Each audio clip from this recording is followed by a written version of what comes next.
Hey, it's me. I'm sharing yet another piece of my writing with you guys. And this one comes along, is written by me for my daddy to my mama. And my mom passed away about 11 years ago. And it was a sudden type thing. She had not been sick. She got sick. I mean, low sick.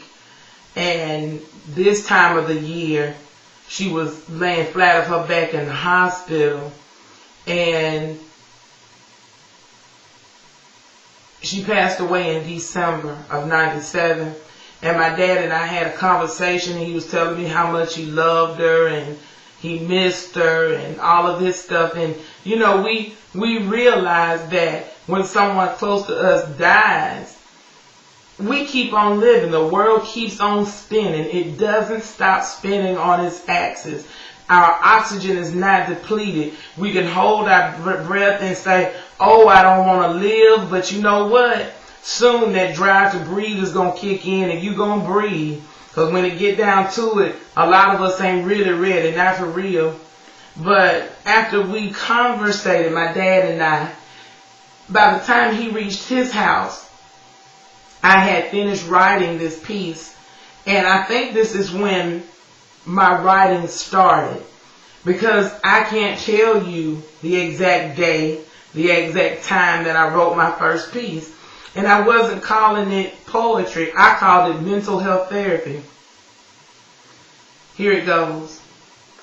Did I tell you I love you enough? Did I say thank you for being with me when the times were tough?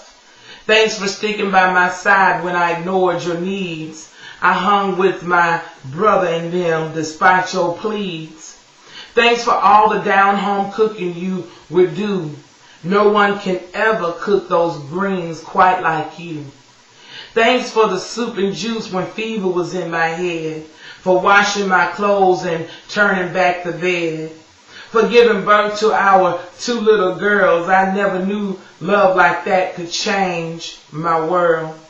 I thought as long as I work and pay the bills, she has money to do as she will. I never imagined that it took more than that. Hell, you worked hard too, as a matter of fact. Never imagined that you needed me there at home with you to hold you and to be there for the kids. To be there so you could tell me your feelings. I never offered a listening ear. Amazing how all the feelings come bubbling now. I can't believe you're dead. I can't help but ask God, how? How could this happen? We had so many plans. It was you who taught me how to be a man. There is nothing I can do now but try to continue like your death hasn't changed me, but it did. It cuts like a knife. And when I get into bed at night, I realize that I don't have a wife. Now I have to enter our bed alone, and it's hard to call this house a home. It was a home because you made it be. It had nothing at all to do with me. Thank you for talking with me before you took your last breath. You took the time and told me that I was even closer to death. You loved me so much, you had to let me know that if I continue on this way, hell, I am sure to go. Ashes to ashes, dust to dust. I don't want to let you go, but I know I must. Farewell until God calls me home. Heaven is where I want to roam. I love you more than words can say. I love you more than I ever took time to convey. Your husband. From my daddy to my mama, written by me. Peace and blessings.